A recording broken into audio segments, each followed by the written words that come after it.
rFactor 2 has been branching out to the competitive scene. They started a while ago with the GT Pro and the GT Challenge series. They now started with the second season, working together with VCO this time. Again, they will have the Pro series for the best of the best, and the Challenge series where there are up to 8 splits this season. Both the GT Pro and the GT Challenge top split are broadcasted to YouTube. Since the broadcast to the YouTube channel The Race, there are lots of viewers that don't know rFactor 2, or aren't even familiar with what sim racing is.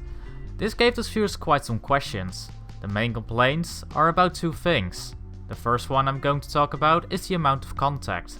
The footage you're seeing here is from the GT Challenge main race at Portland last week. You can see that contact was quite common, that being small touches you see in real life to quite hard body slams.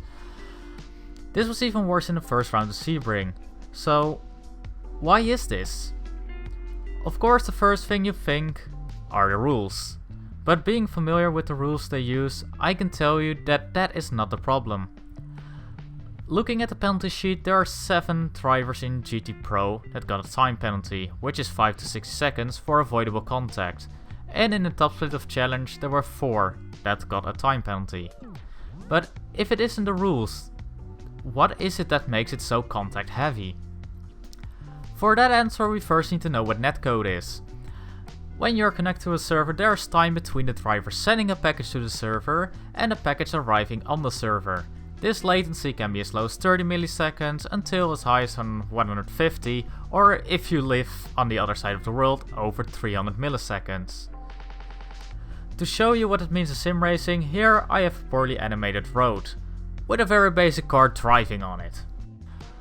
Calculated here is where the car is in relation to what information the server has where the car is when a car is driving 200 kph with a 50 millisecond latency. This is 2.7 meters behind where the car is, which gets doubled when the server has to send that information to another client with the same latency. If a car moves from side to side, it kind of looks like this. What netcode does is predicting where the car actually is. The better this is, the more accurate the position is of your competitors. How does this tie in with the amount of contact? Well, in rFactor 2 this netcode is done very well. Also the behavior of when the cars touch each other is done very well. So well though, that it highlights a different problem rFactor 2 has. This is the damage model. In real life, when you make this kind of contact, you'd have a high chance of either a flat tire or bodywork ripping off, affecting the aerodynamics. rFactor 2 is still using pretty much the same model they had in 2013, which wasn't great because of the philosophy the previous owner had. Because the contact model is so good, the damage model is so poor, and the competitive nature of drivers not wanting to give an inch more than they need to, it is actually beneficial of the driver on the outside to just turn in and accept contact. This is what I think is the main reason for the great amount of contact in the GT series. There is another thing people watching were complaining about. What you're seeing here is a slow motion shot of cars going through the chicane of Portland. Drivers are taking advantage by cutting over the grass with the inside tires. Why do they do this? The reason for this is pretty simple. rFactor 2 doesn't simulate tires getting dirty from dirt or grass. This means if you go off the track and over the grass, you only have to deal with the loss of grip. The inside tires are unloaded though, so the total amount of grip lost is minimal. This makes it quicker for the drivers to take 2 wheels on the inside over the grass. There are 2 ways for Studio 397 to fix this. One being adding artificial track limits, but this also punishes drivers that make a small mistake.